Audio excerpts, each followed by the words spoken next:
I'm back. Did you miss me? Because I missed you. Hi. If you're wondering what that was about, congratulations. You're not chronically online like me. So that's good. Hi, welcome back to my channel. My name is Ayo and I talk about books, K-dramas and everything in between. So if you enjoy that, please stay a while.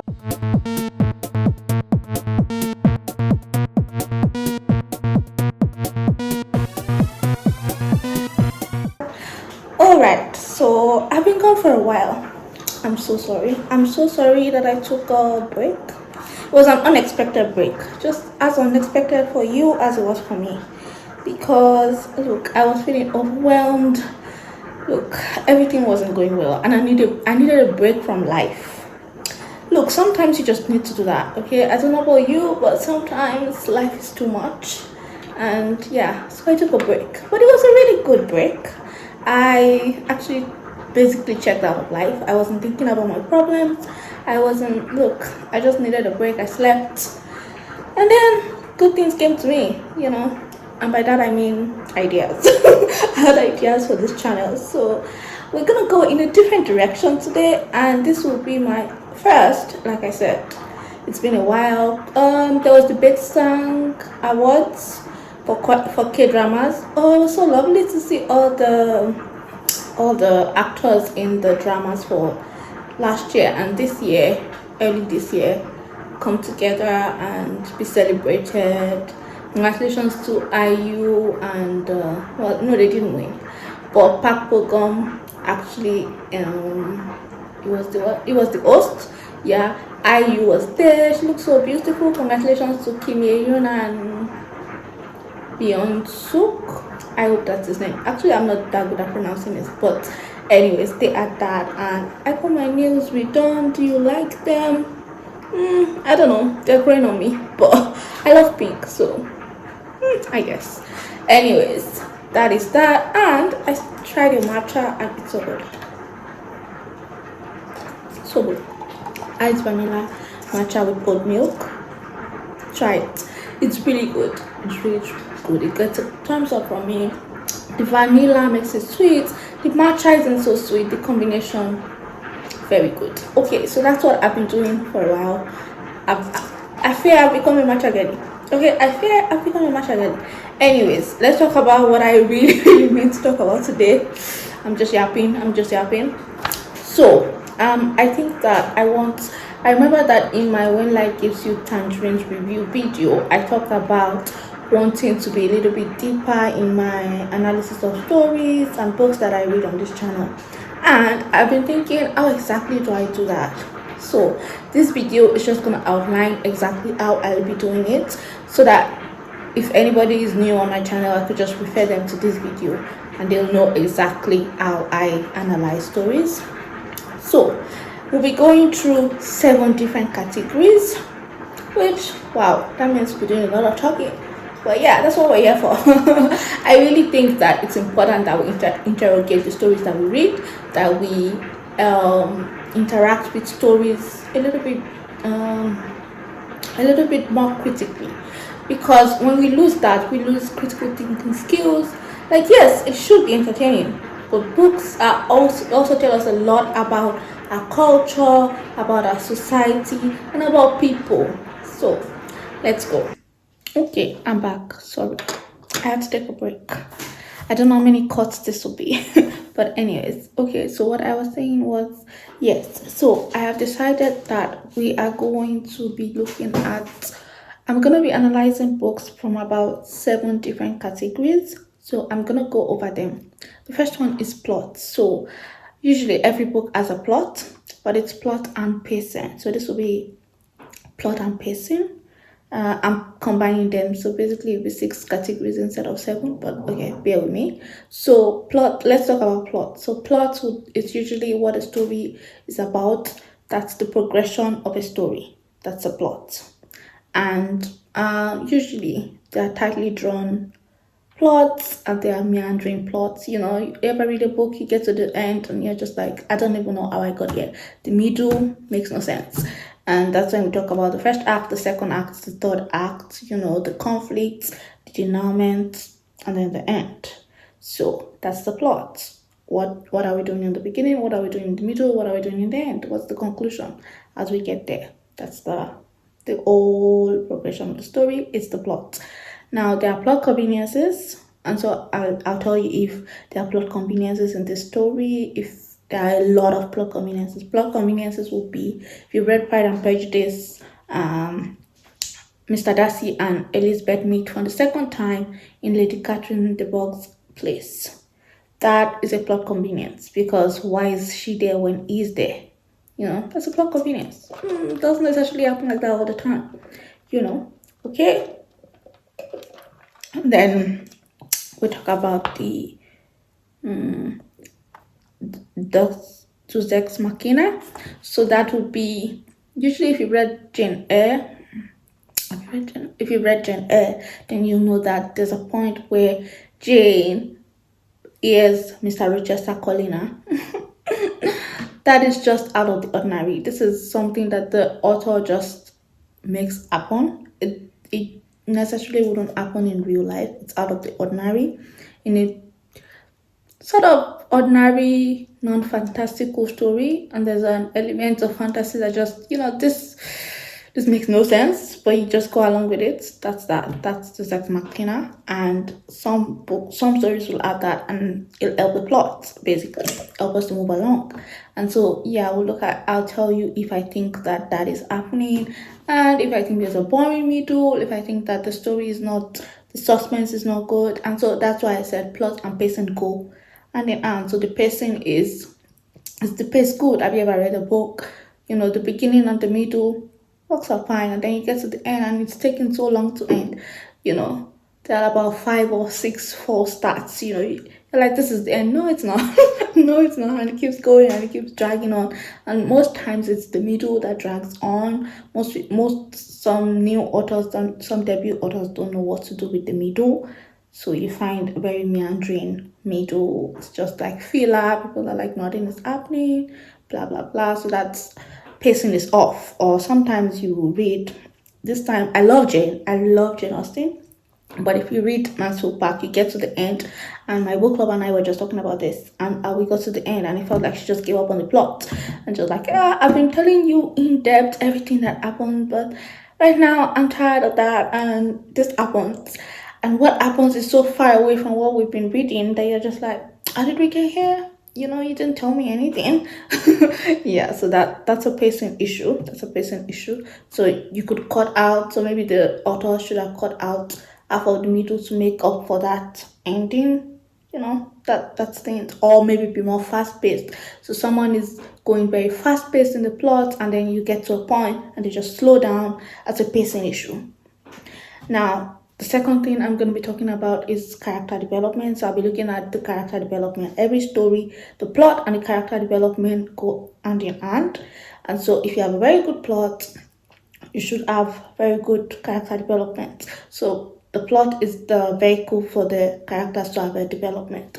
But it wouldn't always, sometimes you have a cyclical character development where the character stays the same, but we see them go on a journey and come back to the same one. So usually you find that in lit fic. Lit fic is genre fiction, that is fantasy, romance, thrillers. We know what's gonna happen. We know the beats of the story, and usually we know how it goes. But literary fiction does not follow any, and it's all about the story and the characters and the journey that we go on with them. So in romance, there must always be a happy ending. You cannot deviate from that pattern. Then it's no longer a romance. You must have two people meet up, and we look at their romantic interest build up, and at the end they must have a happy ending. It might be happy for now, it might be a marriage, it doesn't matter. It might be happy ever after, whatever, but they must be happy at the end. If they are not, then you are writing literary fiction, because okay, so literary fiction is the one that deviates from that. And so that's where you have the sad stories, the much more emotional stories, or even in some cases people will call it a slower story, because sometimes nothing happens and you're just following this character. But anyways, I'm just talking about character development. And so you find that sometimes I read books and I'm just like, there's no character development. I feel like the character that started it is the same one at the end, and there's no reason for it. Like there's a cyclical story, but there's no reason for it. This is a romance. Why is she the same person? Why? Why? I don't know. Why I should remain the same? So that would be a character development issue. And do the characters feel real? Do they feel fleshed out? Or do they just feel very paper thin, like caricatures? And so you find people, sometimes people talk about, stereotypes, the stereotypical Spanish woman, the stereotypical African person, the the gay best friend, whatever. You find all of that in stereotypes, and that's something that you need to have. It takes a lot of work, character work, for you to have very fully fleshed out characters. And one of the people that are masters of this, you'll be looking at Jane Austen. Every single character feels different, feels unique, feels real. Like I could meet these people in real life. I mean, we all know of a Wickham. We all know of a Willoughby. We all know of a Mr. Darcy. Well, maybe we all don't, but I haven't met him yet. call me Mr. Darcy, but you get what I mean. Like a guy that you meet and it's not all you thought it was, and he changes. You know, excuse me, but that's character development. And so the third thing we'll be looking at writing. And so, is it simple? Is it run on? What is the writing like? And here we could also be looking at the authorial tone of the story. Is it humorous? Some people are very humorous. Some people are not humorous. And I'll be thinking of, who am I thinking of?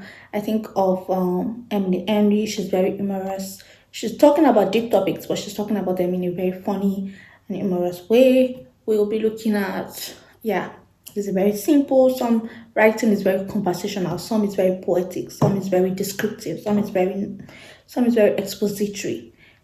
I tell you exactly what I think that the writer is doing, and usually people point to that, and usually people pick those. I mean, the author picks that for a reason. So sometimes it will say, does it work for that story? Because this is where we also talk about point of view. So you have third person point of view, first person point of view, second person, which is not often used but can be used. I think of a very famous one is a broken people's playlist. Is there no something Caleb?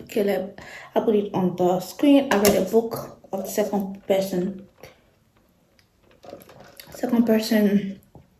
point of view, and it was really good. And yeah, that's a point of view, and that narrative needs it sometimes. I also think that it also tells us about the society. So I find that when I was growing up, most people wrote in the third person, and now most people write in the first person.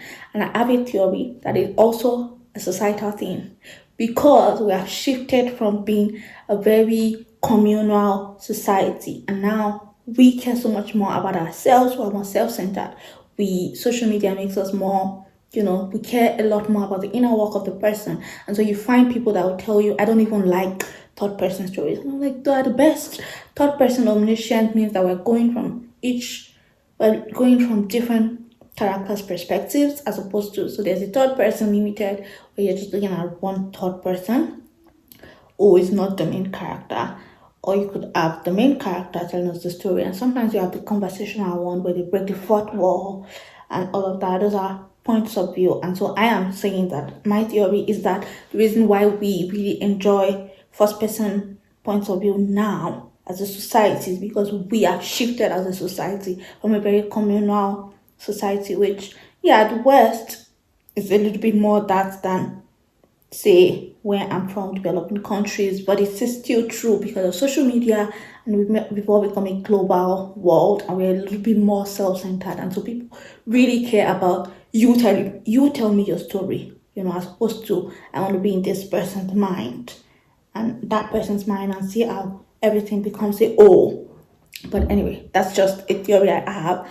And so we'll be looking at that. And then figure of speech, I'll be telling you if there are metaphors used, if there's an onomatopoeia, if I really enjoy some poetry, if I really enjoy a metaphorical writing, I'll tell you. If there's symbolism, if there's foreshadowing, And so we talk. This is where you might talk about the Chekhov theory that if there's a gun in chapter 1, that gun better go off in chapter 30. Everything has to connect. Don't just sometimes you pick up threads and then I get to the end. What's happening? Okay, sometimes, and I find that new writers tend to do that. Modern writers tend to do that, and I read a thriller, and I'll be noting all of these little instances, and I get to the end, and none of it came into play. They threw all of that out, and I was like, I could have not read any of the 200 pages before this, and then got here, and we'll still be in the same place, because why did I read all of that if you're gonna throw it away? The payoff just doesn't work. And so that is another thing. And then number 4, I'll be looking at themes.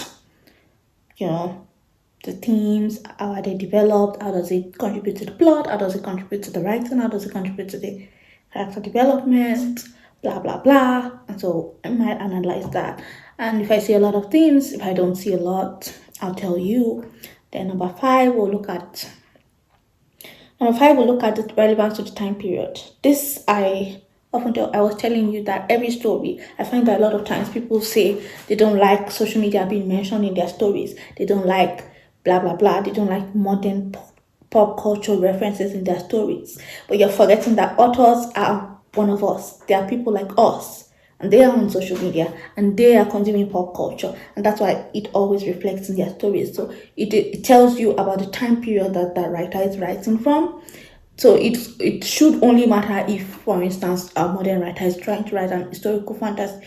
I'm seeing you writing an historical fantasy and you're putting in TikTok, okay, or you're putting in skinny jeans. Sis, what are you doing? What are you doing? Okay, so that happens. But if you're gonna set it in the modern times, there's no way you're gonna take away the pop culture references, the social media, because it's pretty much a part of our lives, and it only means that it will affect the things that we create, if you get me. So I'll look at if there are cultural references, if there are evidence of the time period it's written, if there are characteristics of this time period. So Victorian era, we have this resurgence of the individual and social issues and all of that in Victorian period stories. But now we're looking at maybe now we're in the postmodernist period where nothing makes sense and everything is all a design and nothing is set in stone. We're creating our own narratives, and you find that in our stories too. You find therapy speak, you find mental health. If those are things that probably we wouldn't have talked about before. We talk about after the Me Too movement. Just read romances from 2010 to about 2015. Very different. And now, different from what we are writing now. You read some stories. I was watching somebody on TikTok say that she read a story and this guy was cheating on his wife that he just got married to. So marriage a convenience story, and he actually cheated. If that happened in a romance story now, it's over for that story. Okay, nobody will read it. Why? Because we're looking at the things that we accept as a society now, and then you could come back from it. Okay, now we could forgive men, but now we don't do that anymore. So that tells you a little bit about the period that story is written in, and so I'll be looking at that. And then number 6, finally, we'll be looking at the entertainment or enjoyment value. This is very subjective, not as objective as maybe the other ones. I'm not saying all of them will be objective. All of this is pertaining to me, but I'll be trying to be objective. But then I tell you about the entertainment value and exactly how much I enjoyed it. So a story could be written very well, a very good writing, a very good pacing, a very good character development. I'm thinking Woodrow Nights. Okay, I was talking to a friend yesterday and she was like, I hate that book because I hate everybody in it. It's like, that's the entertainment value. She didn't like it. Nothing we could do about it. But it's a good story. But she didn't like it. So that could happen too. And there's nothing you can do about that. So I'll tell you, if I particularly enjoyed it, this is the subjective part. I'll tell you, if I thought it was a page turner, because some things are a page turner.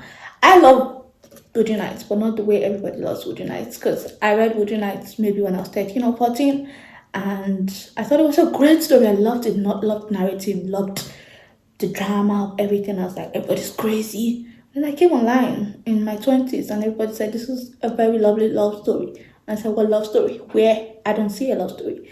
I'm still confused by that. And that's why we're going to reread Woody Nights. Stay tuned. Okay. And so I'm going to talk about that. And then finally, based on all of that, after I've listed all of that, and then I'm going to tell you finally my rating based on all of that, including my enjoyment of it.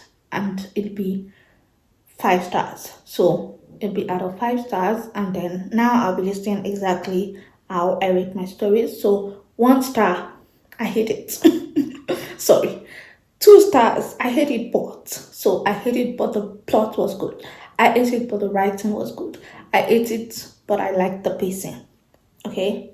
I hate it, I like the cultural relevance. I like what it did for the culture. Blah blah blah. So I hate it but.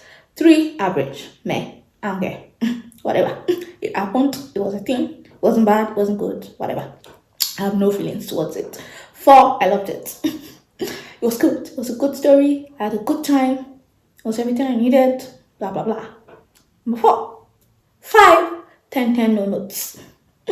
Now this is that's well, like I said, chronically online girl, but that means it's perfect. Okay. Now there's no perfect book, I think, but usually I give most journalism books 5 stars. Okay, perfect. There are 10, 10 no notes to me. Pride and Prejudice, 10, 10 no notes. Okay, no notes. I have no notes for that. But so you might find so this year, because I'm very harsh with that, because my 4 is I loved it. I could have a 4.5 if it's okay, it's really good.